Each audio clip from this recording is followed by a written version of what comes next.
أعوذ بالله من الشيطان الرجيم بسم الله الرحمن الرحيم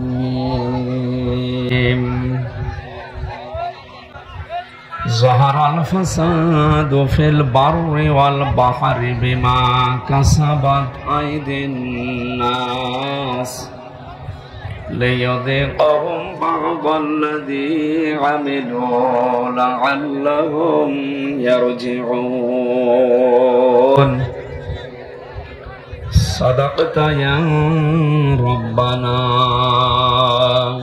اللهم صل على محمد وعلى آل محمد كما صليت على إبراهيم وعلى آل إبراهيم إنك حميد مجيد اللهم بارك على محمد وعلى آل محمد كما باركت على إبراهيم وعلى آل إبراهيم إنك حميد مجيد নওগাঁ জেলার মান্দা থানার অন্তর্গত উত্তরপাড়া হাজিপাড়া মিলনের ইটভাটা এলাকাবাসী কর্তৃক আয়োজিত তাফসীরুল কোরআন মাহফিলের সম্মানিত সভাপতি জনাব শফিকুল ইসলাম বাবুল চৌধুরী, চেয়ারম্যান ৫ নম্বর গণেশপুর ইউনিয়ন পরিষদ, সহসভাপতি জনাব মাওলানা আমিনুল ইসলাম, জনাব আলহাজ মোহাম্মদ নাজমুল হক মিলন, জনাব মামুনুর রশিদ, আলহাজ লুৎফর রহমান, মাহফিলের প্রধান অতিথি বাংলাদেশ জামায়াতে ইসলামের শ্রদ্ধাভাজন আমির নওগাঁ জেলা শাখা জনাব খন্দকার মোহাম্মদ আব্দুর রকিব, বিশেষ অতিথি জনাব মোহাম্মদ আবু শিহাব মন্ডল, জনাব আব্দুর রউফ। আলোচনা রাখলেন যারা মাওলানা ইয়াসির আরাফাত, আব্দুল শুকুর সহ নামনা জানা সম্মানিত ওলামা ইকরাম। মঞ্চে বসা আছেন পরিচিত মুখ আপনাদের দেখতে পাচ্ছি, শ্রদ্ধাভাজন ওলামা ইকরাম, সামনে বসা মুসলমান ভাইরা, পর্দার আড়ালের সম্মানিত মা এবং বোনেরা, প্রান্তীয় নওগাঁবাসী, আল্লাহর দরবারে শুকরিয়া জানাচ্ছি যে বিশাল একটা পাথর আমাদের বুক থেকে আল্লাহ নামিয়ে দিয়েছেন। নিয়ামতের শুকরিয়া আদায় করলে নিয়ামত আল্লাহ বাড়িয়ে দেয়। ওয়াইদ তাআযানা রাব্বুকুম লাইন শাকারতুম লাযিদান্নাকুম ওয়া লাইন কাফারতুম ইন্না আযাবি লাশাদীদ। আল্লাহ তাআলা বলেন, যদি নিয়ামতের শুকরিয়া আদায় করো, লাযিদান্নাকুম, লামে তাকিদ নুনে সাকিলা, অবশ্যই আমি আল্লাহ এটা বৃদ্ধি করে দেব। আর প্রশ্ন হচ্ছে নিয়ামতের শুকরিয়া আদায় করা লাগে কি করে? আমাদের বিশেষ করে বাংলাদেশ, ভারত, পাকিস্তান, আমরা অনেকে মনে করি নিয়ামতের শুকরিয়া আদায় মানে টুটি পর্যন্ত খেয়ে একবার ঢেকর তুলে বললাম আলহামদুলিল্লাহ, হয়ে গেল, নিয়ামতের শুকরিয়া আদায় হয়ে গেছে তো নাকি? এটা একটা বাক্য, এটা কি? তাফসীরের ভেতরে আয়াতের মুফাসসিরিন ইকরাম লিখেছেন, কেউ যদি নিয়ামতের শুকরিয়া আদায় করতে চায় তাহলে 3টা বিষয় তাকে মানা লাগবে, 3টা শর্ত পূরণ করা লাগবে, তাহলে নিয়ামতের শুকরিয়া আদায় হবে, ওইটা আল্লাহ দয়া করে তাদের জীবনে আরো বাড়িয়ে দেবে। আমরা যে কিছুক্ষণ আগে বললাম আমাদের বুকের উপর থেকে একটা পাথর নেমে গেছে, আমরা একটা স্বস্তি, শান্তি, অন্তত নিরাপত্তার দিকে এগিয়ে যাচ্ছি, এটা একটা নিয়ামত। এটা কি? যেটা আমরা নামাজের ভেতরে মোনাজাতে বলি, রব্বানা আতিনা ফিদ দুনিয়া হাসানা, আল্লাহ দুনিয়ায় শান্তি, স্বস্তি, নিরাপত্তা, হাসানা, কল্যাণ, এগুলো আমাদের দাও। লক্ষ লক্ষ মানুষের দোয়া হয়তো আল্লাহ কবুল করি, আমাদেরকে শান্তি, স্বস্তি, নিরাপত্তার দিকে নিয়ে যাচ্ছেন। হাসানা মানে অনেকগুলো অর্থ আছে হাসানা, তার অন্যতম অর্থ হচ্ছে মানুষ যদি নিরাপত্তা পায়, এটার অন্যতম অর্থ হাসানা। আমরা যেটা পাওয়ার জন্য চেষ্টা চালিয়ে যাচ্ছি, যদিও এখনো দুর্বৃত্ত যারা তারা বসে নেই, ওরা বিভিন্ন সময় চেষ্টা চালাচ্ছে, কোন চেষ্টা সফল হবে না ইনশাআল্লাহ। যিনি এখন দায়িত্বে আছে, অনেকে বলতেছে যে উনি মুরব্বী মানুষ, কি করতেছে, কি করবে। আপনি কি জানেন লোকটা কে? আর তাকে নিয়ে এসেছে কে? একটা পাকা খেলোয়াড়, বঙ্গবন্ধুর মূর্তি যখন মোড়াল যখন ভাঙা হচ্ছিল, লোকেরা জিজ্ঞাসা করেছিল, স্যার ওনার মেয়ে চলে গেল 1:30টায়, বিকাল 5টা বাজতে বাজতে তো আর কেউ কোনো জায়গায় থাকছে না, সব মাটির সাথে মিশে যাচ্ছে, ওনার বাবার যে মূর্তি ভাঙে মানুষ, আপনি কিছু বলবেন না? কি বলবো, ওর মেয়েকে জিজ্ঞাসা করি। এ কথার ওজন কেমন টের পাচ্ছেন? আমি সুতরাং কাঁচা লোক না, আমি পাকা লোক। কথা বলে কম, কাজ বেশি দেখাবে। এই জন্য যারা কাজ করে না, শুধু মুখে ফোকের ফটর ফটর করে, এই মানুষগুলো ঝামেলা। সুতরাং একটা নিয়ামতের শুকরিয়া আদায় হবে যে 3টা শর্ত মানলে। তার 1 নম্বরে আপনাকে মুখ দিয়ে বলা লাগবে যে এটা নিয়ামত। এটা কি আমরা স্বীকার করি তো? না না, ছায়া জায়গা পেলে ছায়া জায়গায় বসেন, অসুবিধা নেই, কিন্তু কথা বলবেন না ভাই। একটা মানুষ শুনতেছে, আপনি কথা বলে নষ্ট করেন না। আর এটা তো প্রতিদিন প্রতি রাতে হচ্ছে না। 1 বছর না, আমি আজ 4-5 বছর পরে আসলাম।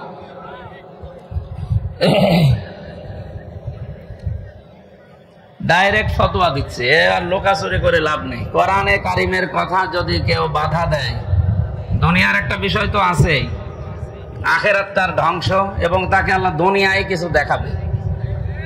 আমি আজকেও আসার সময় বাংলাদেশের গোয়েন্দা বিভাগের প্রধান যিনি, উনি কথা বলছিলেন যে আপনি সারা দেশে উন্মুক্ত ভাবে কোরআনের কথা যে ফোর্সে আল্লাহ দিয়েছেন ওই ফোর্সে বলবেন, কোনো বাধা নেই, কোনো নিষেধ নেই, কোনো অনুমতি নেই।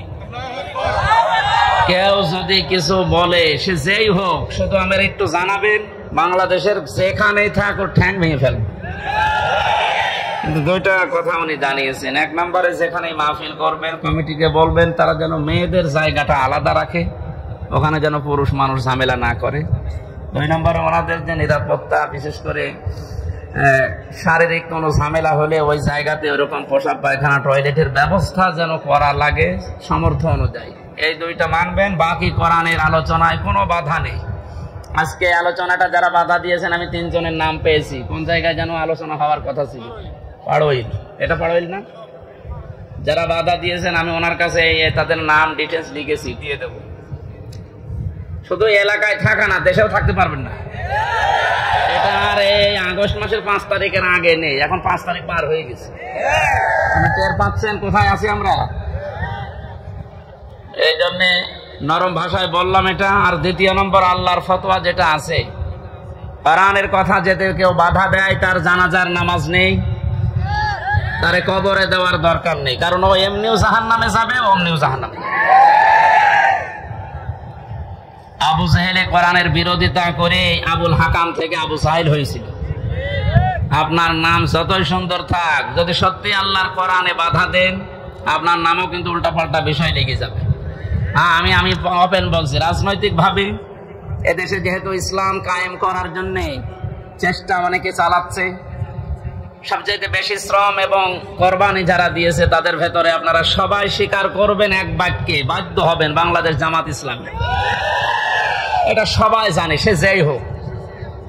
এজন্য দিন কায়েম করা যেহেতু ফরজ, নামাজের মতো ফরজ, এই বিষয়টা সামনে রেখে আমার দিন কায়েমের জন্য যারা চেষ্টা চালাচ্ছে, ইসলামী দল যতগুলো আছে, তার ভেতরে এটা আমার ভালো লাগে। এই জন্য আমি এটাকে সাপোর্ট করি মনে প্রাণে, এবং যত রকমের সাহায্য আছে আমি সব করার চেষ্টা করি। 2 নম্বর বিষয়, এইটা তো আর রাজনৈতিক অনুষ্ঠান না, প্রচলিত যে রাজনীতি, এমনিতে রাজনীতি ফরজ, কিন্তু কোরআনের কিসের? কোরআনের রাজনীতি করা ফরজ। 903টার উপরে আয়াত আল্লাহ ডাইরেক্ট ইনডাইরেক্ট মিলে দিয়েছেন, ওটা ফরজ না হলে এত কথা দিত না। যেহেতু প্রচলিত যে রাজনীতির কথা আমরা অনেকে বুঝতেছি 53 বছরে, ওই রকম একটা অনুষ্ঠান এটা না, এটা একটা ইবাদত। এটা কি? কোরআনে কারিমের এই আলোচনাটা একটা ইবাদত। আর ইবাদত, এখানে সব মানুষের মতের পথের লোক আমরা এসেছি ইবাদতটা বোঝার জন্য।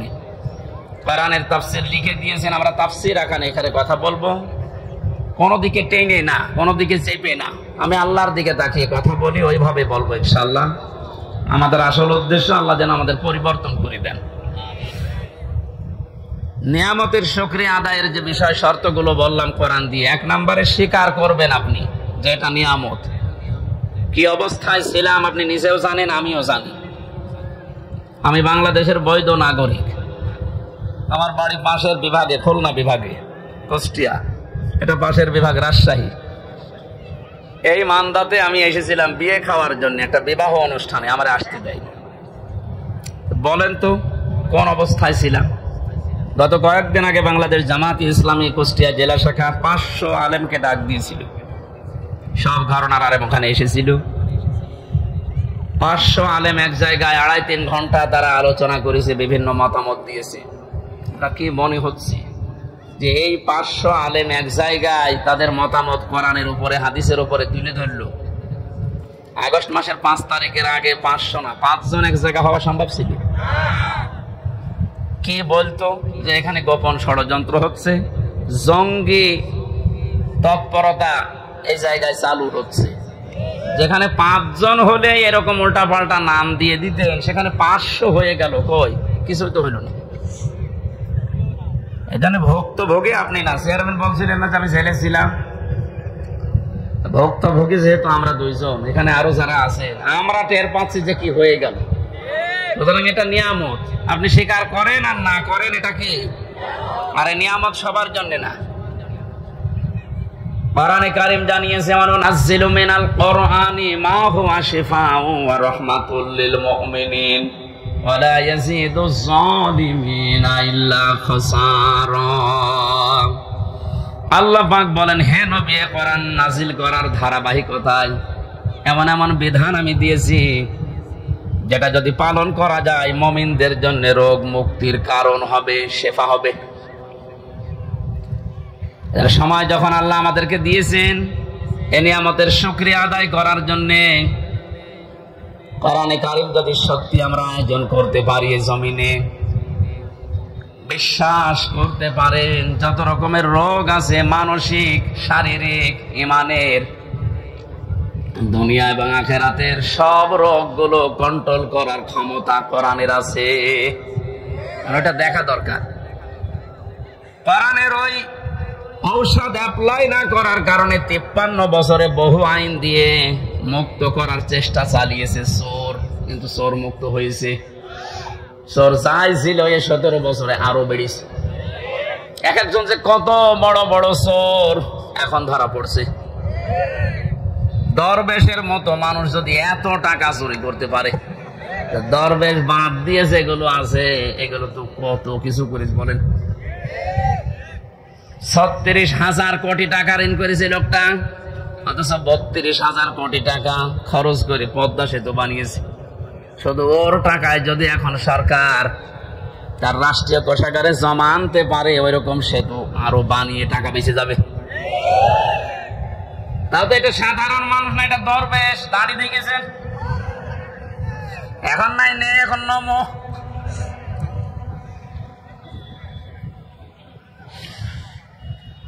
এটা চোর মুক্ত করার জন্য বহু চেষ্টা চালিয়েছে, 0 টলারেন্স পর্যন্ত ঘোষণা দিয়েছিল বঙ্গবন্ধুর মেয়ে। পারে তো নাই, চোর দিন যত গেছে তত বেড়েছে। কারণ চোর মুক্ত করার জন্য যে ঔষধ দরকার এ 53 বছরে পড়ে নাই। বিশ্বনবী জানিয়েছেন, পৃথিবীতে এমন কোন রোগ নেই যে রোগের ঔষধ নেই, কিন্তু সঠিকভাবে রোগটা নির্ণয় করার পরে যদি ঔষধ দেওয়া যায়, মাস্ট বি রোগ ভালো হবে। এতদিন পর্যন্ত যেহেতু রোগের ঔষধ পড়ে নাই, সূরা মায়েদার 38 নম্বর আয়াতটা পড়া লাগবে।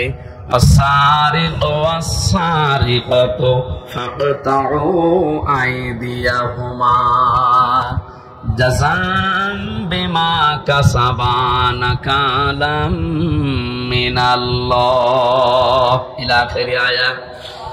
আল্লাহ পাক বলেন, চোর পুরুষ হোক আর নারী হোক, সাক্ষ্য প্রমাণে যদি ধরা পড়ে যায় অবশ্যই তার হাত কেটে দেওয়া লাগবে। এটা হচ্ছে দুনিয়ার শাস্তি। কোন জায়গার? আখিরাতে কি হবে সেটা আল্লাহ জানে। এবার বাস্তবের দিকে নিয়ে আসেন। আপনি কে কোন আদর্শ মানেন, দল করেন, আমি জানি না। কোরআনের এই আয়াতটা যদি 53 বছর আগে যখন সংবিধান তৈরি হয়েছিল স্বাধীন করার পর, ওই সময় যদি আমরা এই আইনটা জারি করে দিতে পারতাম, আমার মনে হচ্ছে এই 24 সালে হাজারো মানুষের হাত শরীরে থাকতো না। বিশেষ করে বড় বড় চোরগুলো না, অনেকে মনে করছে চুরি করলে হাত কেটে দাও, তাহলে দেশে কারোর হাতই থাকবে না। চুরি করলে হাত কাটা না, ওটা যদি অভাবে চুরি করে তাহলে তার অভাব দূর করে দেওয়া লাগবে, স্বভাব ভালো করে দেওয়া লাগবে। স্বভাব ভালো করার জন্য যে পদ্ধতিগুলো আছে ওই ধাসে ফেলা লাগবে। আর যদি স্বভাবে চুরি করে কেউ, আমার তো মনে হয় এই দেশে যারা বড় বড় চোর একটারও কোনো অভাব নেই, সবই স্বভাবের চোর। এটা মানুষের টাকা লাগে কত, চুরি করে তাও যদি আপনি নিয়ে যেতে পারতেন আপনাকে আমি কিছু বলতাম না। নৌকায় পার হচ্ছিল, ওর বন্ধুরে যখন ধরেছে বন্ধু বলছে আমি একা ধরা খাবো। ওই যে আল্লাহর ওলি কোনটা, ওই যে সালমান রহমান, ওর দাড়ি গো, ওইগুলো দাড়ি কেটে ফেলেছে। আপনি কি করলেন বলেন তো? এখন এই যে ডিম খাচ্ছেন উপর দিয়ে নিচ দিয়ে, আরো তো জায়গা মতো পড়েননি। আমাদেরকে যে সমস্ত জালেমদের হাতে দিয়েছিলেন, আপনাদেরকেও যদি ওই রকম সামনে কেউ পড়ে যায়, ডিম দেখবেন জায়গায় দিয়ে দেবে। এই যে হাতের আঙ্গুল নখ তুলে ফেলে, এগুলো রিমান্ডে দেখাচ্ছিল যে আমরা যে এইভাবে নখ তুলি। এইরকম লোক জালেম শুধু ওদেরই, আর জালেম নেই, এখনো আছে। এই জন্য আপনার কিছুই হয়নি। এই আয়াতটা যদি কার্যকর থাকতো আপনি চুরিও করতে পারতেন না, আজ আপনার উপরে ডিম খাওয়া লাগতো না। কোরআন নাজিল করার ধারাবাহিকতায় যেহেতু বিভিন্ন ঔষধ আছে, এগুলো এখন সব জায়গায় প্রতিষ্ঠিত করা দরকার। তাহলে জান্নাত, মিনি জান্নাত আপনি বাংলাদেশেই দেখতে পাবেন। এজন্য এই নিয়ামতে সবাই আনন্দিত না। ওয়ালা ইয়াজিদু যালিমিনা ইল্লা খাসারা। হে নবী, জালেমদের জন্য কোরআনে কোনো ঔষধ নেই। কোরআনের যত সুন্দর কথা তাদেরকে শোনান, তাদের শুধু ক্ষতি বৃদ্ধি হবে, রাগ হবে। এজন্য বাংলাদেশে দ্বিতীয়বার স্বাধীন হওয়ার পরে অনেকের মনে আনন্দ নেই।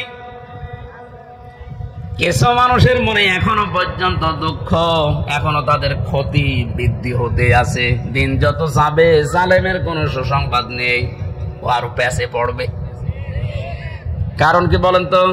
কারণ জালেম যারা, এই শব্দটা এত ভয়ঙ্কর মারাত্মক শব্দ। কোরআনে কারিমে আল্লাহ যত কঠিন কঠিন কথা দিয়েছেন, সবচাইতে বড় কঠিন বক্তব্য দিয়েছেন জালেমের বিরুদ্ধে। আল্লাহ পাক বলেন, ইন্নামাস সাবিলু আলাল্লাযিনা ইয়াযলিমুনান নাস ওয়া ইয়াবগুনা ফিল আরদি বিগাইরিল হক। ইলা আখিরি আয়াত। সূরা সূরার 42 নম্বর আয়াত প্রথম অংশে আছে আল্লাহ বলেন, আমি আল্লাহর মামলা হবে তাদের বিরুদ্ধে যারা মানুষ হয়ে মানুষের উপরে জুলুম করেছে। এই আয়াত অনুযায়ী এখন বলেন তো, বাংলাদেশে আল্লাহর মামলার আসামি আছে না নেই? আল্লাহ ইয়াজলিমুনাল মুসলিমুনা দেননি, যে মুসলমানদের উপরে যারা জুলুম করেছে, ইয়াজলিমুনান নাস, মানুষ হয়ে যারা মানুষের উপরে করেছে তাদের জন্য আল্লাহর মামলা রেডি হয়ে আছে। এই 17 বছর আপনি কি করলেন? বিবেকের কাছে প্রশ্ন করেন। আপনি হামজার মামলার আসামি না, আপনি আল্লাহর মামলার আসামি। দ্বিতীয় শব্দ আরো মারাত্মক, ওয়ায়াবগুনা ফিল আরদি বিগাইরিল হক। অন্যায় ভাবে যারা পৃথিবীতে বিশৃঙ্খলা তৈরি করার জন্য বিদ্রোহ করে। 5 তারিখের পর থেকে 4-5টা গ্রুপ বিদ্রোহ করে ফিরেছে, সামনে এখনো 2-3টা আছে। আপনি এখন আনসারের নাম নিয়ে অধিকার আদায়ের জন্য মাঠে নেমেছেন। 17 বছর কোথায় ছিলেন? আমরা তো জরিপে এখন দেখতে পাচ্ছি 40,000 যদি আনসার নিয়োগ হয়ে থাকে 9 সাল থেকে 17 সাল 24 সাল পর্যন্ত, তার 33,000 সব গোপালগঞ্জের। এতদিন আপনি মায়ের কাছে বলতে পারেননি, এখন মামার কাছে, মামা বাড়ি আবদার পেয়েছেন। 5 তারিখের পর থেকে এই 29 তারিখ পর্যন্ত পুলিশ ছাড়া যদি বাংলাদেশ চলতে পারে, ও আনসার ছাড়াও চলতে পারবে। আপনাদের অধিকারের বিরুদ্ধে আমি না, অধিকার আদায় করেন, বৈষম্য দূর করার জন্য, যেহেতু এই দেশটা স্বাধীন হয়েছে করেন, কিন্তু সময় বুঝে তো উনি এখনই শুরু করে দিয়েছেন। লোকটাকে কিছু গোছাতে দেবেন তো। কত ঋণ তার মাথার উপর আপনি রেখে পালিয়ে গেলেন, আপনি টের পাচ্ছেন? সে তো দাঁড়িয়ে আছে এখনো, তাকে একটু সময় দেন, সে একটু বসিয়ে নিক। না, এখনই আমারে দেওয়া লাগবে, আসেন সামনে আসেন, আপনার বাহিনী তুলে দেওয়া হবে। এখানে বিশৃঙ্খলা যারা করছেন, আজ বিদ্রোহ ঘোষণা করছেন, আপনিও আল্লাহর মামলার আসামি। পারে নাই প্রথমে হিন্দুদের দিয়ে, হালে পানি নেয়নি, এরপরে প্রধান বিচারপতিকে দিয়ে একটা চেষ্টা চালিয়েছিল, আল্লাহ নষ্ট করে দিয়েছে। এরপরে এনেছে আনসার, এটা দিয়েও হবে না, কারণ যে আছে, আপনি বললাম না কাঁচা খেলোয়াড় না, পেছনে অনেক কিছু আছে হেলান দেওয়ার মতো। আমার মোবাইলে সর্বোচ্চ কল আসবে, সর্বোচ্চ আসলে আমার মনে হয় তারেক জিয়ার পিএস অপু ভাইয়ের কাছ থেকে কল আসতে পারে, কারণ ওনার সাথে আমি 3 বছর ছিলাম জেলে। আর একটু বেশি আসলে গিয়াসউদ্দিন মামুন ভাইয়ের কাছ থেকে আসতে পারে, ওনার সাথেও ছিলাম 3 বছর। তাছাড়া আর উপরে তারেক জিয়া কর দেবে না। আর ডক্টর মোহাম্মদ ইউনূসের মোবাইলে কল আসে বারাক ওবামার কাছ থেকে, জো বাইডেনের কাছ থেকে, শি জিনপিং এর কাছ থেকে। টের পাচ্ছেন ওর খুঁটি কোন জায়গায় বাঁধা, ওর পেছনে কি ধাক্কা দেওয়া আছে দেওয়ালে। আপনি আন্দাজে লাফান, বাস্তবতা কিছু জানেন?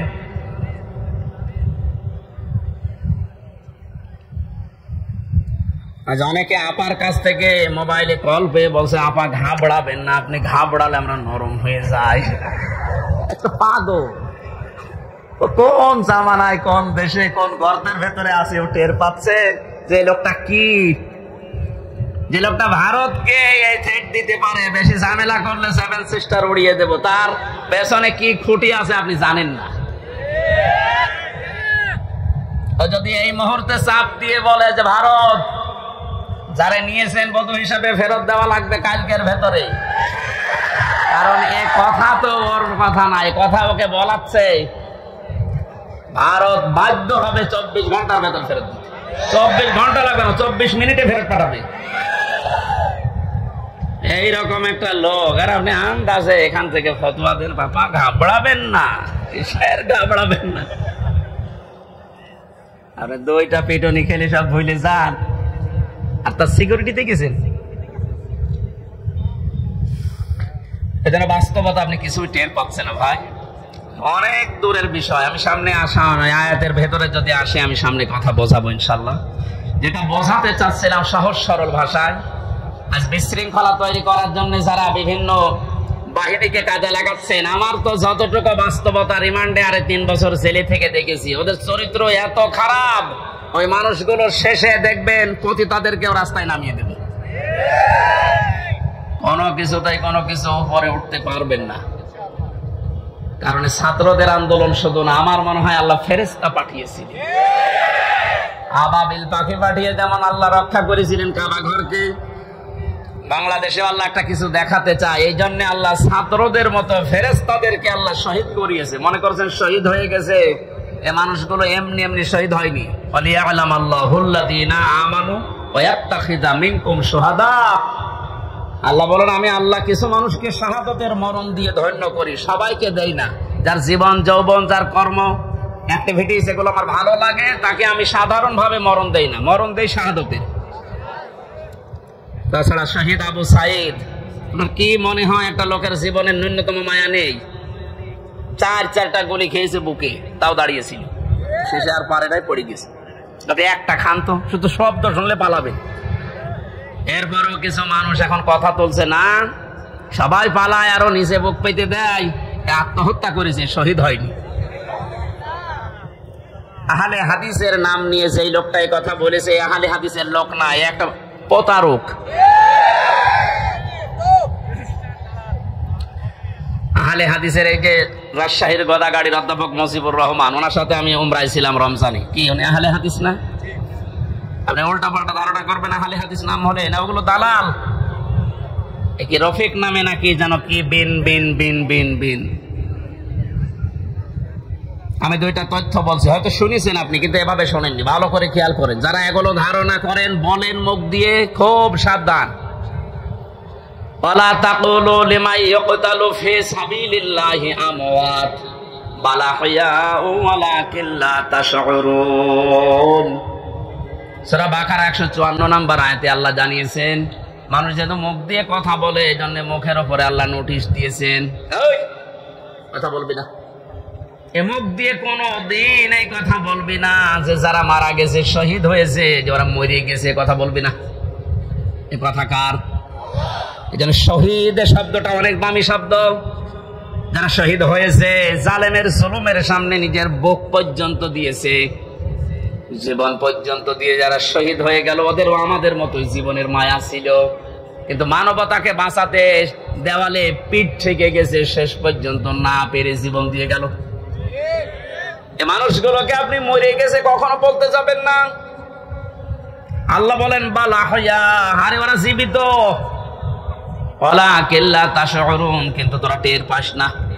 এরপরে মানুষ যেহেতু হৃদয়ে কল্পনা আনতে পারে, ধারণা করতে পারে, এই জন্য আল্লাহ ধারণার উপর নোটিশ দিয়েছে, ওয়ালা তাহসাবান্নাল্লাযীনা কুতিলু ফি সাবিলিল্লাহি আমওয়াতা বাল আহইয়াউন ইনদা রাব্বিহিম ইয়ারযাকুন। সূরা আলে ইমরান 169 নম্বর আয়াত। তাফসীরে ফি জিলালিল কোরআনের ব্যাখ্যাটা ব্যাপক লেখা আছে, আমি সামিরাইজ করে বলছি। আল্লাহ বলেন ধারণাও করবি না, যারা আমি আল্লাহর জন্য জীবন দিয়ে গেল, এরা মারা গেছে এরকম ধারণাও করবি না, বরং তারা জীবিত এবং আমি আল্লাহর কাছে তারা রিজিক পায়। জোরে বলেন সুবহানাল্লাহ। এজন্য বড় কঠিন সতর্ক থাকা লাগবে এই বিষয়গুলোতে। অনেক জালেম পর্যন্ত এখন উঠে পড়ে লেগেছে শান্ত দেশকে অশান্ত করার জন্য। আপনি কিন্তু হামজার মামলার আসামি থাকবেন না। আমরা যদিও এই জালেমদের বিরুদ্ধে, ওরা যেমন 50টা মামলা বলেছিল আমারে দেবে, আমরা 100টা দেবো এখন, কিন্তু আপনি তার আল্লাহর আমার হামজার মামলার আসামি থাকছেন না, আপনি সরাসরি আল্লাহর মামলার আসামি হয়ে যাচ্ছেন। আপনার দুনিয়াও শেষ, আখিরাত তো শেষই। এরপরও অনেকে বলে হুজুর মাফ করে দিলে কি না, জালেমদের মাফ করলে মজলুমের উপরে অবিচার হয়। কারণ আপনি তো ওই জায়গায় পড়েননি, তাই এ কথা বলছেন। 18 কোটি মানুষ যদি এদেশে মাফ করে দেয়, আয়না ঘরের সাথে যারা জড়িত ছিল, ব্যারিস্টার আরমানের বউ তাকে মাফ করবে? আপনার কি মনে হয় যে আন্দাজে বললে মাফ করে দেবে? আপনি থেকে দেখেন তো, স্বামী ছাড়া 8 বছর। আর ভাই, একটা মানুষকে আপনি যদি মেরে ফেলতেন, তাহলে তার বউটা অন্য জায়গায় বিয়ে করতে পারত। এই কথা বলছে না কেন? আর আপনি এমন জায়গায় রাখেন, এই জন্য আয়না ঘর ভাড়া বানিয়েছে। আমার মনে হয় ওটা ধ্বংস করে ফেলা লাগবে না, ওটা রেখে দেন, ওটা টুরিস্ট প্লেস হিসাবে রেখে দেন। মানুষেরা ওইটা দেখতে যাবে, আর সামাম পৃথিবীর মানুষ জানবে যে এই বাংলাদেশে একটা জালেম ছিল। মানুষ কত বড় নৃশংস, কত বড় জুলুমকারী হলে এই যে মাটির নিচে, এই ঘরের ভেতরে মানুষকে তাও 2-5 দিন রাখেন। 8 বছর রেখে দিয়েছে, কারোর 10 বছর, কারোর 12 বছর। আমিও মাটির নিচে ছিলাম, যেখানে আমি শুনেছি, আমারও তো বেশি দিন রাখে নাই। কি যে মানুষের একেবারে সহ্যের বাইরে চলে যাবে জায়গাটা। এই হাঁটুর ভেতর দিয়ে হাত দিয়ে, এরপরে আবার এখানে হ্যান্ডকাপ দিয়ে বেঁধে একটা মানুষ এভাবে ঘন্টার পরে ঘন্টা, দিনের পরে দিন, মাসের পরে মাস, বছরের পর বছর এভাবে রেখে দেয়, শুধু টয়লেট করার জন্য 1.5 মিনিট সময় দেয়। আমার সাথে যে আলেম ছিল মুফতি ফখরুল ইসলাম, কি কষ্ট যে লোকটাকে দিয়েছে। এই জন্য জালেম যারা, এদেরকে হেদায়েত আল্লাহ দেবেন না। আমি দোয়া করলেও হবে না। কাবা শরীফের ইমামও যদি দোয়া করে এই জালেমের জন্য, ওকে আল্লাহ হেদায়েত দেবে না, ওকে জাহান্নামে দেবেই। আমি এইটা বানালাম। এই কথা বন্ধ করেন। আল্লাহু লা ইয়াহদিল কওমাজ জালিমিন, এ কোরআনের আয়াত না, আমি বানালাম। এই কথা বলেন। এই যে ইয়াহদি, এখানে আলেম আছে না, মোজারে, এটা বর্তমান, ভবিষ্যৎ, প্রেজেন্ট, ফিউচার। আল্লাহ পাক বলেন আমি জালেমদেরকে হেদায়েত দিচ্ছি না, দেবও না। সুতরাং যারা জুলুম করেছেন, আপনি জানতেন না যে আয়না ঘরে কারা থাকে? অবশ্যই আপনি জানতেন, আপনার কথা মতোই হয়েছিল। এই জন্য আপনি আল্লাহর হেদায়েত থেকে বঞ্চিত। যতবার হজ করেন না কেন, তাহাজ্জুদ মিলে পড়েন, আপনি হেদায়েত পাবেন না। আর হেদায়েত কেউ না পেলে এসে জান্নাত পাবে? বলেন বলেন। তাহলে আমরা একবারে ফতোয়া দিতে পারি যে আপনি চির জাহান্নামী, নাকি বেশি বলে ফেললাম? না না, আমি যা পড়েছি তাই বলছি। কারণ জালেমদেরকে আমি দোয়া করলো, আল্লাহ হেদায়েত দিচ্ছে না, দেবে না। কিয়ামতের ময়দানে আল্লাহ পাক দুই শ্রেণীর মানুষকে নবীর হাত থেকে হাউজে কাউসার খেতে দেবেন না। কয় শ্রেণী? এক নম্বরে যারা ইসলামের ভেতরে নতুন নতুন বিষয় ঢুকিয়েছে, বেদাত বলে যারে, এদেশে সবচাইতে বেশি এটা। আমার তো ভয় হয় এই কারণে যে বাংলাদেশের হাজারো মুসলমান আমরা নবীর উম্মত দাবি করছি, কিন্তু এই বেদাত করার কারণে আল্লাহর নবীর হাত থেকে পানি পাবো না। দুই নম্বরে যারা জুলুম করে এবং জালেমের যারা প্রশংসা করে, তার সাহায্য করে, সহযোগী হিসাবে কাজ করে, এরা নবীর হাতের হাউজে কাউসারের পানি পাবে না। আপনি এই হাদিসটা এবার বাংলাদেশে মিলান, কত হাসি জালেমের সহযোগী, জালেমকে ভালোবাসে, সাপোর্ট করে, এই কারণে নবীর হাতের ওয়ারিশ হিসাবে সে পানি পাবে না। এরকম মানুষ হাসি দেশে নেই। আপনার দুনিয়াও শেষ, আখিরাতও শেষ। আপনি কি করলেন? এখন আর ফিরে আসার সময় আপনার আর নেই। আপনি যা করেছেন এর হিসাব আপনাকে দেওয়া লাগবে, কারণ আপনি একেবারে সীমানার বাইরে চলে গেছেন। যে সমস্ত পাপের কারণে আল্লাহ দুনিয়ায় শাস্তি নাজিল করে, তার ভেতরে অন্যতম পাপ, মানুষ যখন সীমা লঙ্ঘন করে ফেলে তখন আল্লাহ 8 প্রকার শাস্তি দুনিয়ায় দেয়। আমি একটা একটা করে কোরআন দিয়ে ওইদিকে যাবো ইনশাল্লাহ। আপনারা আছেন তো ময়দানে? নিয়ামতের শুকরিয়া আদায় যদি করতে চান তাহলে মুখ দিয়ে বলেন যে হ্যাঁ, এটা নিয়ামত। এটা বিশাল একটা পাথর বুকের উপর থেকে আল্লাহ নামিয়ে দিলেন, এটা কি? কিন্তু যারা স্বীকার করছে না, এখনো অনেক জালেম নেই যে স্বীকার করছে না, এখনো পর্যন্ত এই দুর্বিসন্ধিতে লিপ্ত আছে। 2 নম্বরে নিয়ামতের শুকরিয়া আদায় করার শর্ত হচ্ছে আপনার মনের ভেতরে একটা আলাদা আনন্দ আপনি অনুভব করবেন, যেটা সত্যি আমরা পাচ্ছি, সবাই পাচ্ছে।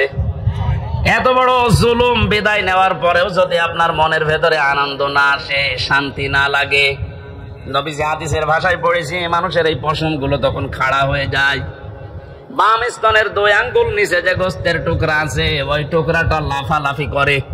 আমার তো 5 তারিখের পর থেকে যে আনন্দ, এমনিতে এই কোরআনের এবং হাদিসের এই শব্দের গুলোর সাথে আমার বুক এবং হাত, পশম সব মিলে যাচ্ছে। আমি দেখতে পাচ্ছি এখনো অনেকের মেলছে না। এই কথা বলবেন কেন? 3 নম্বরে নিয়ামতের শুকরিয়া আদায় হবে যে উদ্দেশ্য নিয়ে আপনি ওটা কায়েম করেছিলেন, ওটা একেবারে সর্বশেষ জায়গায় পৌঁছিয়ে দেওয়া। এদেশে সমন্বয়ক যারাই ছিল ছাত্র আন্দোলনের অধিকাংশ গুলোর এখন কথা আমি শুনতে পাচ্ছি, ওরা বলছে আমরা মুসলমান।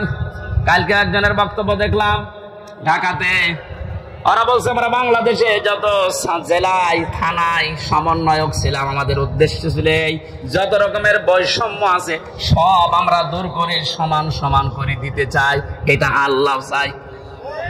কথা বলে না কেন? আমরা যেহেতু 96% মুসলমান এই দেশে, দল মত আমরা যাই করি না কেন, 53 বছর তো দেখলাম যে মানুষ চালালে কেমন লাগে না, দেখি নাই? বাবা চালিয়েছে কেমন লাগে আমরা দেখেছি, স্বামী চালিয়েছিল কেমন লাগে আমরা দেখেছি,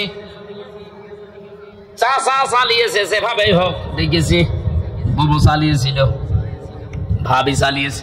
শুধু এখন দেখতে বাকি আছে কোরআন দিয়ে দেশ চললে কেমন দেখা যায়। আপনি সমন্বয়ক যত আছে, আমার মনে হয় যদি 500 জন থাকে, 498 জন এই কথা বলতে বাধ্য হবে যে আমরা বৈষম্য দূর করার জন্য আন্দোলন আরম্ভ করেছিলাম, আর এটা দূর করার জন্য কোরআন ছাড়া অন্য কোন নিয়ম দুনিয়ায় নেই। অন্য নিয়ম আসলে আবার বৈষম্য শুরু হবে। কোরআনে কারিমে কোনো বৈষম্য আছে? নেই। নেই যে এটার প্রমাণ কি? আফালা ইয়াতাদাব্বারুনাল কুরআন ওয়ালাউ কানা মিন ইনদি গায়রিল্লাহি লাওয়াজাদু ফীহি ইখতিলাফান কাসীরা। এটা বৈষম্য বিরোধী আয়াত। আল্লাহ পাক বলেন সূরা নিসার 82 নম্বর আয়াতে আছে, 5 পারার 10 পৃষ্ঠা 3 নম্বর লাইনে রব্বুল আলামিন বলেন, কি হয়েছে তোদের? আমার কোরআন নিয়ে কেন চিন্তা ভাবনা করো না? আমি কোরআনে এমন কোন বক্তব্য দেইনি যে একটার সাথে আর একটা মেলে না। আল্লাহর কোরআনে আপনি এমন কোন বক্তব্য পাবেন না যে আজকে দিলাম এই 2 দিন পরে ওইটার সাথে আর আগের কথার মিল নেই, এমন কোন বক্তব্য কোরআনে আছে? আরো জোরে বলেন। সুতরাং এই দেশে যে বৈষম্য সত্যি সত্যি আমরা দূর করে নিয়ামত যে এটা প্রমাণ করতে চাই, সময়ের এখন সবচাইতে বড় দাবি হচ্ছে আল্লাহর কোরআনকে এখন এই দেশে কায়েম করা। এইটার বিরুদ্ধে আছেন কারা? হাত তোলেন তো।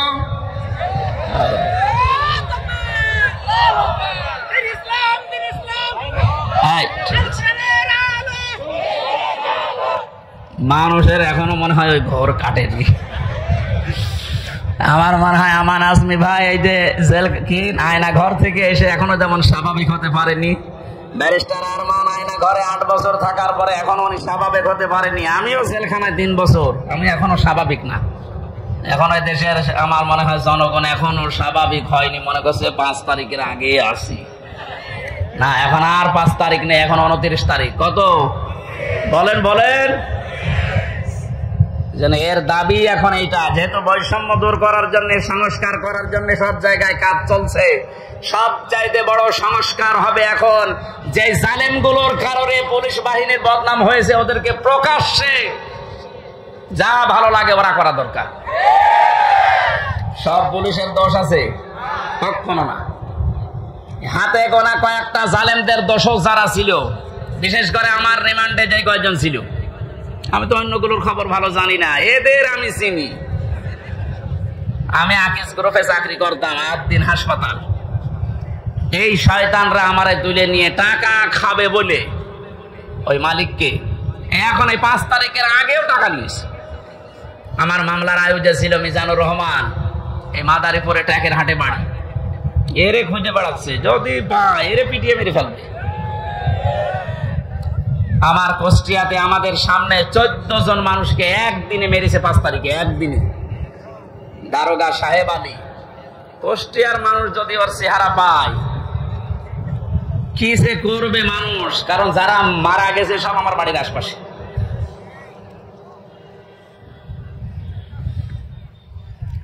এএসপি নামে একজন ছিল রিমান্ডে আমার, শেখ ইমরান হোসেন। ওর বাড়ি খুলনা ফুলতলা এলাকায়, ওর বাবা আওয়ামী লীগের উপজেলা চেয়ারম্যান। ওরাও খুঁজে বেড়াচ্ছে, কারণ 5 তারিখের আগে পর্যন্ত নাকি এরা টাকা নিয়েছে। স্যার আজকে আমার কল দিয়েছিল, হুজুর 5 তারিখের আগেও আমার কাছে টাকা নিয়ে গেছে। এখনো যদি 5 তারিখ না আসতো আমার হয় আরো টাকা চাইতো। সুতরাং ওদেরকে আপনি ক্ষমা করবেন কি, কোন জিনিস দেখে? এই শয়তানগুলোর কারণে আজ হাজার হাজার পুলিশ এখনো পর্যন্ত ভয়ে আছে, বের হচ্ছে না বাইরে। এখানে বাহিনীর সবার দোষ না, যাদের দোষ এইগুলোকে এখন এই বাহিনীর সামনে এনে দেওয়া দরকার, যে নে যা পারবে ফুটবল খেল। কালকে ইনোরে একটা লাথি দেয়নি একজন? সম্মানিত ভাইরা, আমি যেটা বোঝাতে চাচ্ছিলাম, যেহেতু সংস্কার আরম্ভ হয়েছে আর এটা করার জন্য ওনারা আন্দোলন করেছিল, সুতরাং সংস্কার খুব তাড়াতাড়ি করেন, নাই তো জালেমরা কিন্তু বসে নেই। ওরা একটা একটা করে ইস্যু তৈরি করবে, আবার অশান্ত করার চেষ্টা করবে। ডক্টর মোহাম্মদ ইউনূস বারবার বলছে, ভাইরা আমার সময় দিন, আমাকে কাজ করতে দিন। আপনাদের এই 17 বছরের জঞ্জাল আমি এই 17 দিনে শেষ করে ফেলবো, একটু সময় দিন আমারে। আর এর ভেতরে আমার কাজ চেয়ারে বসে কাজই করতে দেন না, খালি এইটা ওইটা ওইটা আমার বাড়ি ঘেরাও।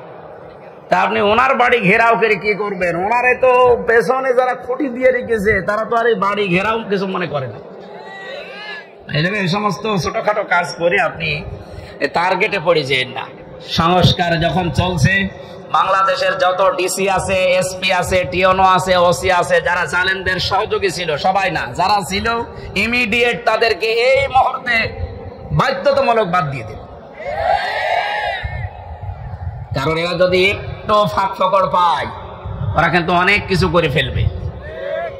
এই জন্য আমাদের উচিত হচ্ছে তাড়াতাড়ি করে এই সংস্কারগুলো খুব তাড়াতাড়ি আরম্ভ করা। ডক্টর আসিফ নজরুল সাহেব উনি ঘোষণা কালকে দিয়েছে যে খুব তাড়াতাড়ি এটা করা হবে, একটু তাড়াতাড়ি করেন, নয়তো এখনো ঝামেলা কাটছে না। আমরা নিয়ামতের শুকরিয়া আদায় যে 3টা পদ্ধতি শুনলাম, মুখে স্বীকার করা, অন্তরে আনন্দ পাওয়া, আর যে উদ্দেশ্য নিয়ে এটা করেছে ওই উদ্দেশ্যটা এখন এই সংস্কারের মাধ্যমে কায়েম করা। আল্লাহ আমাদেরকে এভাবে নিয়ামতের শুকরিয়া আদায় করলে আমরা যেটা চাই ওইটা আল্লাহ আরো বাড়িয়ে দেবে।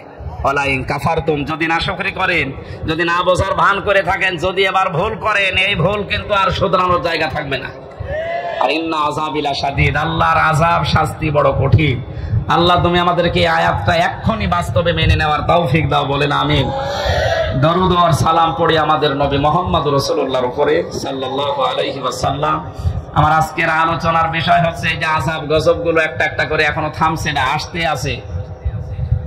এইগুলোর কারণ ব্যাখ্যা করব আজকে কোরআন দিয়ে। সূরা রুম 41 নম্বর আয়াত। কত নাম্বার? আল্লাহ রাব্বুল আলামিন বলেন, আউযু বিল্লাহি মিনাশ শাইতানির রাজীম, বিসমিল্লাহির রহমানির রহিম। যাহারাল ফাসাদু ফিল বাররি ওয়াল বাহরি বিমা কাসাবাত আইদিন নাস লিয়ুযীকাহুম বা'দাল্লাযী আমিলু লা'আল্লাহুম ইয়ারজিউন। সাদাকাল্লাহুল আযীম।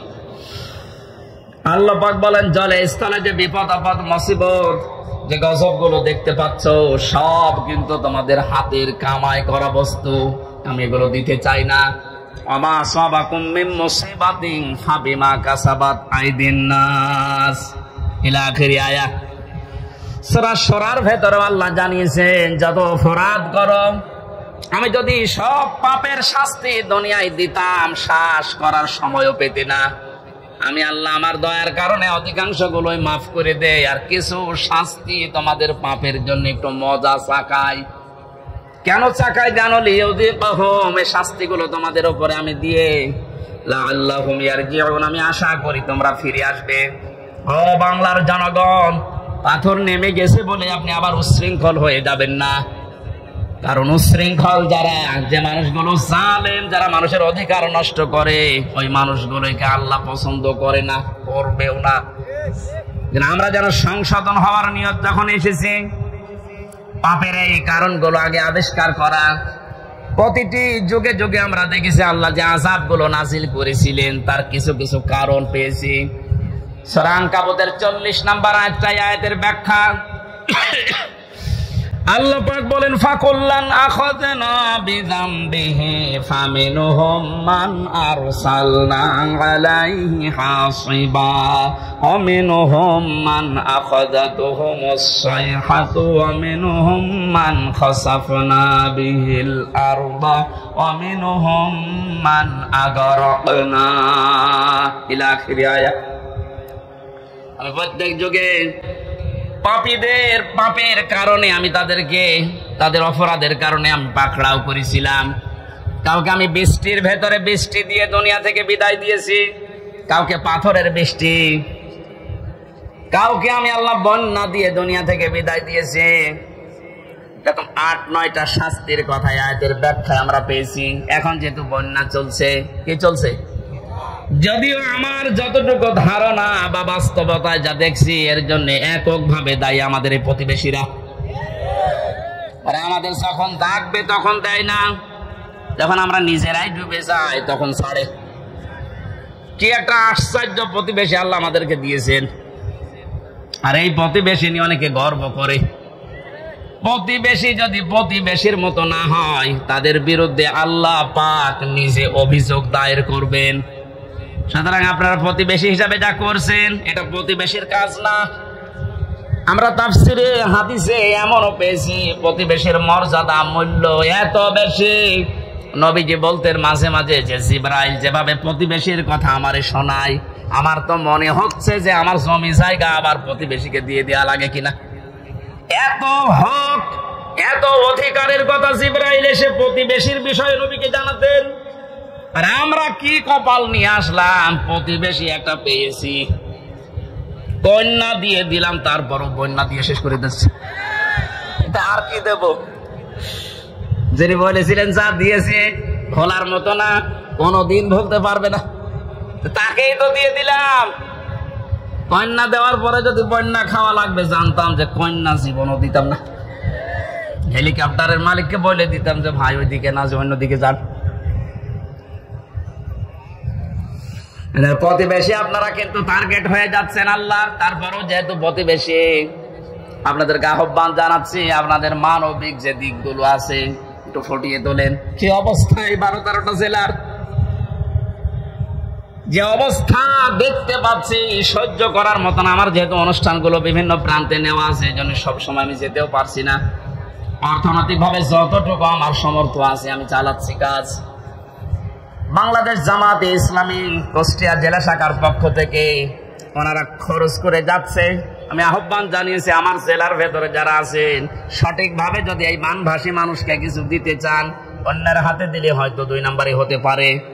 আমার যতটুকু বাস্তবে দেখা, এদের হাতে দেন, সঠিক জায়গায় পৌঁছিয়ে যাবে, যাচ্ছেও তাই। আপনারা যা করলেন এই মানুষগুলোকে, এদের আর দেখার মতো শোনার মতো এদের দুঃখ এখন কিন্তু মজলুম।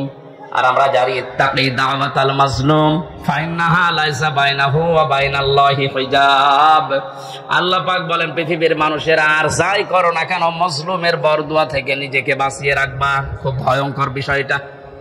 মজলুম সে যে কেউ হতে পারে, ও যদি সত্যিই মন থেকে এই জুলুমের কারণে কিছু বলে, আল্লাহ কিন্তু সত্যি সত্যি ওটার ফেরত দেয় না, সঙ্গে সঙ্গে কবুল করে নাই। এর বাস্তব উদাহরণ যে ছোট হুজুরটা রাফিকুল ইসলাম মাদানী, ছেলেটা আমার সাথে ছিল প্রথম 2 মাস। আমারে বলছিল, হামজা ভাই আমারে প্রথম ধরার পরে রিমান্ডে যেদিন আমার এরা 12:30টার সময় হাতির ঝিলে নিয়ে গেছে, পুরা উলঙ্গ করেছে, আমার শরীরে 1 টুকরা কাপড় রাখতে দেয়নি, রাস্তা 2 দিক থেকে ব্লক করে আমার পুরা শরীরটা উলঙ্গ করে একটা সিগারেট আমার হাতের ভেতরে ধরিয়ে দিয়েছে। একটা অর্ধ উলঙ্গ মেয়ে লোক কোথা থেকে যেন নিয়ে আসলো, আমার পাশে দাঁড় করিয়ে ছবি তুলতেছে। আর একে অন্যকে বলছে এটা আজকে ছড়িয়ে দেওয়া লাগবে, তাহলে দেশের মানুষ বুঝবে যে হুজুরের অবস্থা কি। বলছে, আমি একজনকে জিজ্ঞাসা করলাম, এক এসআইকে, যে আপনারা যা করলেন আমার সাথে এটা কি সত্যি ডিবির হারুন স্যার জানে? ওই এসআই বলছে জানে না, মানে ও হারুন স্যারই করাচ্ছে। বলছে আমি এত অসহায় হয়ে গেলাম, ওই সময় মুখ থেকে আমার বের হয়ে গেল, আল্লাহ যা করলো তুমি তো দেখলে, যে লোকটার নির্দেশ মতো এগুলো করছে তারে তুমি একটু দেখো। আল্লাহ ঠিক দেখেছে। ছোট হুজুরকে যা করেছিল আল্লাহ দুনিয়ায় থাকতে ওরে দেখিয়েছে 3 ইঞ্চি, রাস্তায় বের হতে পারে না। মহিলারা পর্যন্ত নাকি এখন জিকির করছে 3 ইঞ্চি 3 ইঞ্চি।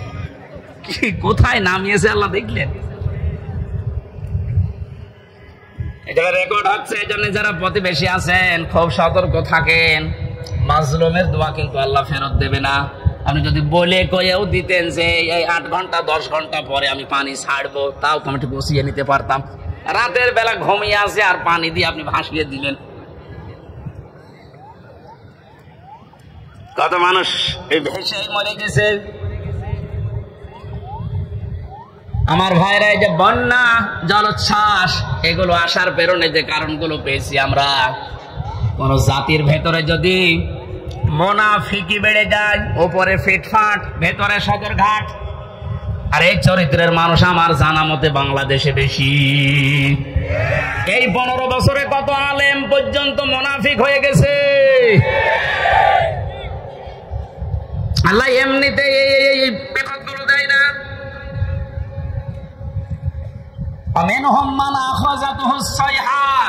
তার উপরে আল্লাহ পাথরের বৃষ্টি নাজিল করে।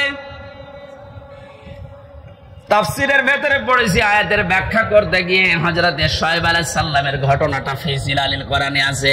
ওয়া ইলা মাদিয়ানা খাহুম শুআয়বা ক্বালা ইয়া কওমি ইবুদুল্লাহা মা লাকুম মিন ইলাহিন গায়রু ইলা আখিরি আয়াত।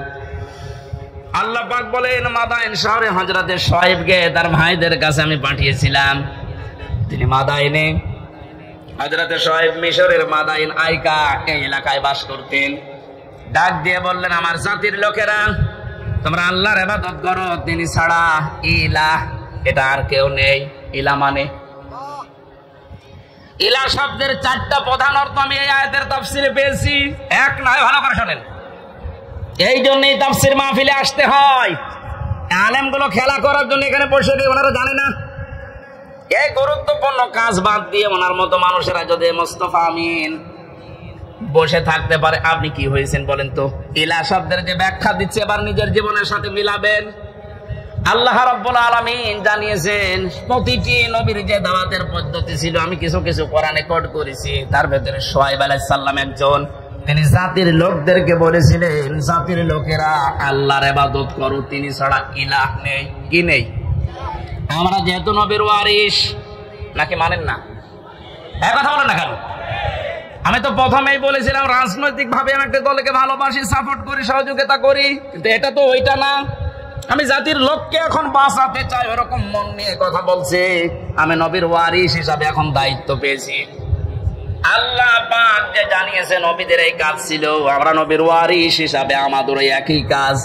ওনারা যেটা বুঝিয়েছিল ওইটাই বোঝাচ্ছে, জাতির লোকেরা আল্লাহ ছাড়া কারো ইবাদত করা যাবে না, তিনি ছাড়া কোনো ইলাহ নেই। কি নেই?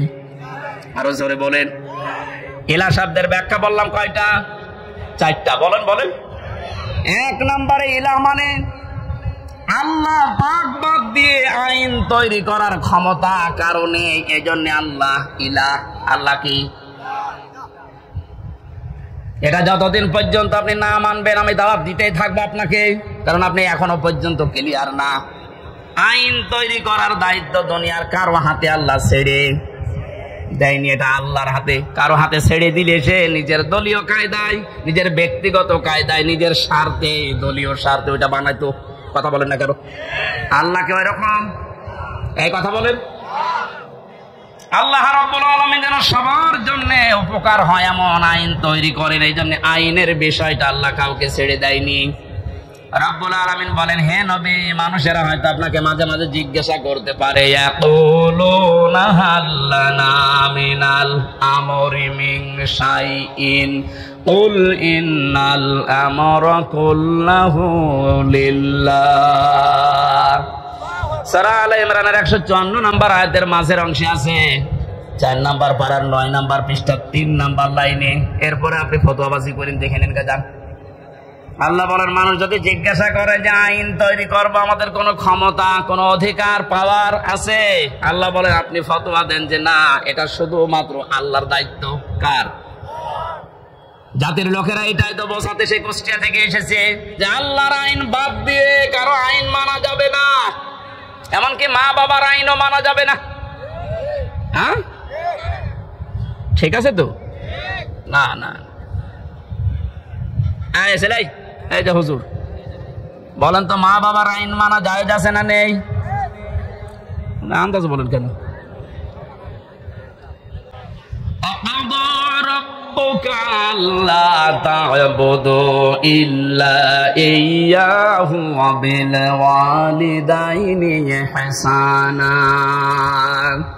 সূরা বানী ইসরাঈলের 24 নম্বর আয়াতে 22 নম্বর আয়াতের প্রথম অংশে আছে, আল্লাহ পাক বলেন, আমি রায় দিলাম, আমি ফতোয়া দিলাম, সিদ্ধান্ত নিলাম, কার্যকর করে দিলাম, লিখে দিলাম, ফায়সালা করে দিলাম, আর কোনো নড়ন চড়ন নেই, কোনো পরিবর্তন হবে না।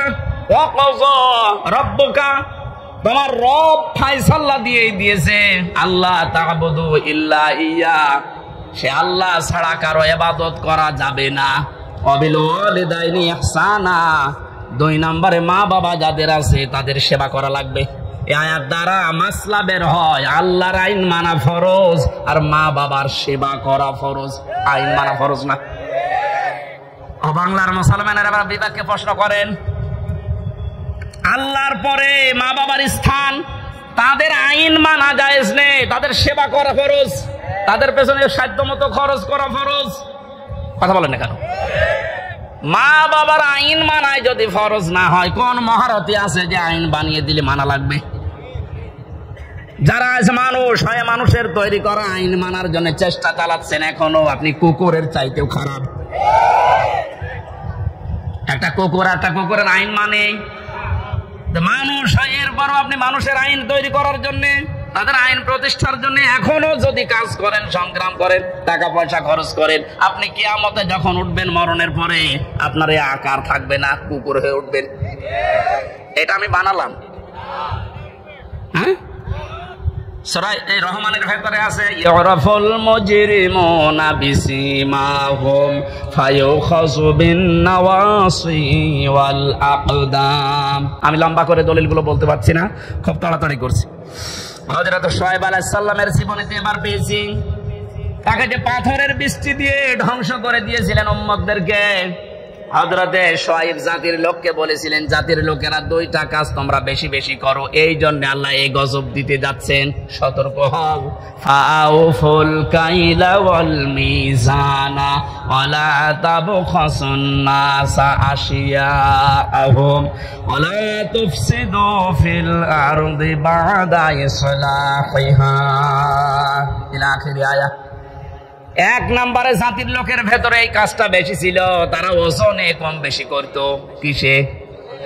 ওজন মানে শুধু দাড়ি পাল্লার ওজন বলেন না, পৃথিবীর প্রতিটি জিনিসের ওজন আছে, আপনার বিবেকেরও ওজন আছে। এই যে চেয়ারে বসেছি, চেয়ারের ওজন আছে।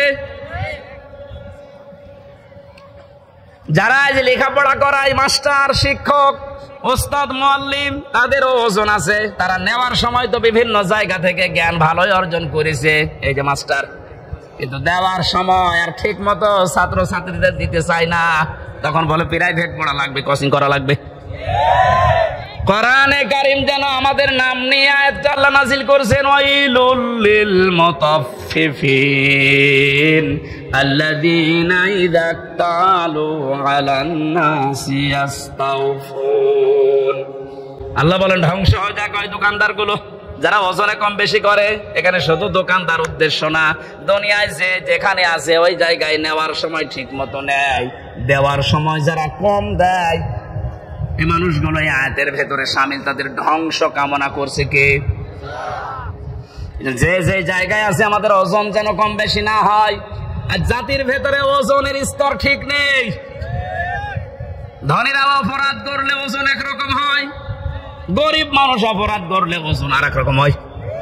নিজের দলীয় লোক অপরাধ করলে ওজন বিচার একরকম হয়, আর অন্য দলের লোক যদি অপরাধের নাম গন্ধ না শুধু শুনে সন্দেহ করে বিচার অন্যরকম হয়। এই জন্য তো গজব এসেছে। 2 নম্বরে আল্লাহ বলেন দুনিয়া শান্ত হয়ে যাওয়ার পরে কেউ যেন বিশৃঙ্খলা করার চেষ্টা করো না, যেটা এখন দিন দিন বাড়ছে। এই জন্য আমরা সাবধান হব। এই 2টা কাজ যদি সমাজে দেশে জারি হয়ে থাকে, আপনি শুধু না আমিও বাঁচতে পারবো না। এই জন্য আমাদের সতর্ক হওয়া লাগবে। আল্লাহর গজব নাজিল হওয়ার জন্য যে শাস্তিগুলোর কথা, যে কাজগুলোর কথা, আল্লাহ আমাদের এই কাজ থেকেই বিরত থাকার তৌফিক যেন দান করেন। আপনি কার জন্য ওজনে উল্টা পাল্টা করে বিবেককে বিসর্জন দিয়ে, বাম হাতের ইনকাম দিয়ে উল্টা পাল্টা করে টাকা পয়সা আপনি ইনকাম করে রেখে যাচ্ছেন? কার জন্য বলেন? যার জন্য রেখে যাচ্ছেন আপনি একটু ওই জালেমগুলোর দিকে তাকাতে পারেন না? যারাই বলেছিল এই যে নাম দেখেন না, এক একটা ভিসি বানাতে 50 লাখ টাকা নিয়েছে, এক একটা কলেজের মাদ্রাসার অধ্যক্ষ বানাতে 20 লাখ টাকা নিয়েছে শুধু মন্ত্রী, বাকিগুলো তো আরো আছে। এই মহিলা ধরা পড়ার পরে কত লাথি, গোতা, কিল, ঘষি আর গাইল তো আছেই।